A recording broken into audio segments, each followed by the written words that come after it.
پہلی مشاورت ہجرت کے حوالے سے سرکار مدینہ صلی اللہ علیہ وآلہ وسلم اگر کسی سے فرما رہے ہیں تو جناب عباس رضی اللہ تعالیٰ عنہ، اس کا مطلب دین اسلام کی یوں کہہ لیجئے کہ سمت کو کہ اب تبلیغ دین کیسے ہوگی، ہجرتیں کیسی ہوں گی، کیونکہ ایک بہت بڑا مارکہ سامنے تھا اس مشن کی تکمیل کے لیے، اس کی ابتدائیے کے لیے جو ہے وہ حضرت عباس کا تو پھر اس کا مطلب بنیادی کردار ہو گیا. کیا فرمائیں گے؟ جی بالکل جنید بھائی، بنیادی طور پر جیسے کہ ابھی یہ گفتگو ہوئی کہ مشاورت کی گئی بیعت عقبہ ثانیہ کے حوالے سے اور دیگر معاملات میں، بلکہ اگر آپ آغاز سے ہی دیکھیں جب یعنی کہ حضور اکرم صلی اللہ تعالیٰ علیہ وسلم نے دعوت دین کا اہتمام کیا تو حضرت عباس کا گھر تو اس نے اسلام قبول شروع میں ہی کر لیا تھا. ہم سب جانتے ہیں کہ روایات میں آتا ہے کہ آپ کی اہلیہ اور حضور کی چچی حضرت ام فضل آپ بعض روایات کے مطابق اسلام میں دوسری خاتون ہیں جنہوں نے اسلام کو قبول فرمایا. سبحان اللہ. اس کا مطلب یہ ہوا کہ آپ کا گھرانہ اس سے واقف تھا.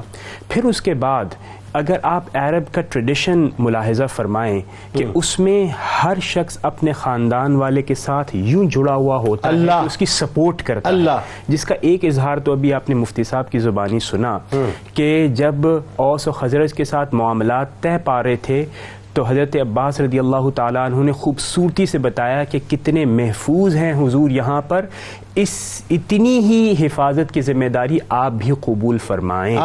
اس کا مطلب یہ ہوا کہ گارنٹیز بھی لیں حضرت عباس رضی اللہ تعالیٰ عنہ نے حضور اکرم صلی اللہ تعالیٰ علیہ وسلم کو مکۃ المکرمہ سے باہر جانے سے پہلے. اچھا، اس خطبے کو جب میں اس لائن کو پڑھتا ہوں نا، خاص طور پر مجھے ایسا محسوس ہوتا ہے کہ وہ جو چچا اور بھتیجے کی محبت ہے نا، وہ اپنے عروج پہ نظر آتی ہے کہ آپ نے انتہائی دھمکیانہ لہجے میں بات کی. جی دیکھو ایسا نہ ہو ورنہ ہم دشمن ہو جائیں گے. اور دیکھیے جب آپ اس کا مطالعہ کرتے ہیں تو آپ یہ دیکھیے کہ بنیادی طور پر جب وہ گفتگو ہو رہی ہے اس گفتگو میں محبت بھی ہے، عقیدت بھی ہے، اور آپ یہ کہتے ہیں کہ اوور کانشیسنس اور اوور پوزیسونیس بھی ہے کہ محمد مصطفیٰ صلی اللہ تعالیٰ علیہ وسلم جو میرے بھتیجے ہیں خاندان میں. آپ نے یہ بھی فرمایا کہ یہ صرف مسلمانوں کے لیے عقیدت کا منبع نہیں ہے، یعنی جو لوگ اسلام ابھی قبول نہیں بھی کیا ان کی نظر میں بھی آپ صادق اور امین ہیں.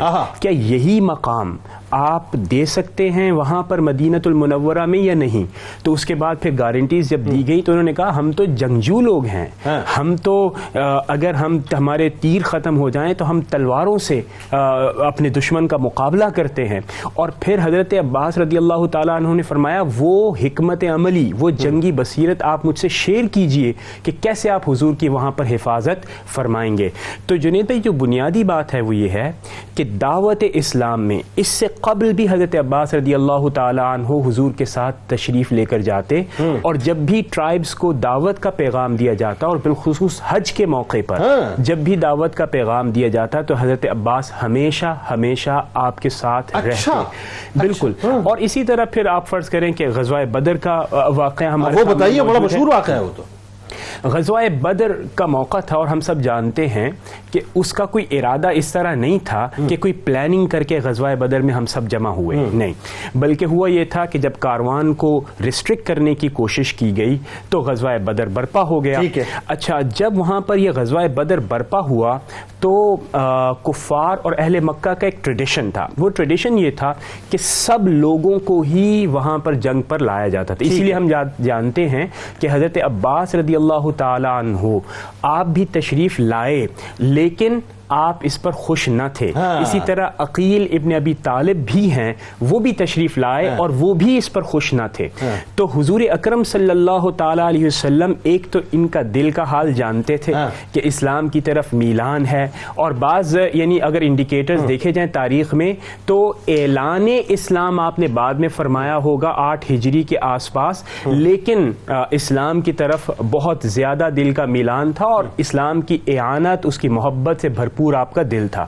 جب آپ وہاں پر تشریف لائے تو حضور اکرم صلی اللہ تعالیٰ علیہ وسلم نے خصوصی طور پر مسلمانوں کو تلقین کی کہ مکہ سے بنی ہاشم آئیں گے اور بالخصوص میرے چچا عباس تشریف لائیں گے، آپ نے ان کو قتل نہیں کرنا. یہ تنبیہ ہو چکی، یہ تنبیہ ہو چکی. اس کا مطلب سرکار پہ بھی آشکار تھا کہ دلی طور پہ جو ہے میلان آپ کا اسلام ہی کی طرف ہے. ایگزیکٹلی، ایمانی کیفیت آشکار، ایمانی کیفیت. اور پھر اس کے بعد بھی آپ غور کیجئے کہ غزوہ بدر میں اور کیا ہوا. جب اسیران کا معاملہ آیا جب 70 قیدی آئے تو ان میں حضرت عباس بھی شامل تھے، اور حضرت عباس رضی اللہ تعالیٰ عنہ کو جب رات کو یعنی جب باندھا گیا وہاں پہ کیا واقعہ ہے، تو تھوڑا سا ان کا جو بند تھا وہ سخت تھا، جس سے آپ نے تکلیف کا اظہار کیا۔ جب وہ تکلیف کی آہیں حضور پر نور حضرت محمد مصطفیٰ صلی اللہ تعالی علیہ وسلم نے سنی تو آپ بے چین ہو گئے۔ صحابہ کرام نے چہرے کے آثار کو دیکھ کر دریافت فرمایا کہ اے محمد مصطفیٰ صلی اللہ تعالی علیہ وسلم، یہ چہرے پر بے چینی کیوں ہے؟ تو حضور نے فرمایا کہ حضرت عباس کی آواز آ رہی ہے۔ تو صحابہ کرام نے خود سے ان کا بند تھوڑا سا ڈھیلا کیا، تو آپ تھوڑا سا آرام اور راحت میں تشریف لائے اور پھر آپ سو گئے، اور اس کے بعد حضور اکرم صلی اللہ تعالی علیہ وسلم بھی راحت میں سو گئے۔ لیکن اہم بات یہ ہے کہ پھر آپ نے یہ بھی حکم دیا جس طرح حضرت عباس کا بند آپ نے ڈھیلا کیا ہے، ایگزیکٹلی اسی طرح تمام اسیران کا بند بھی ڈھیلا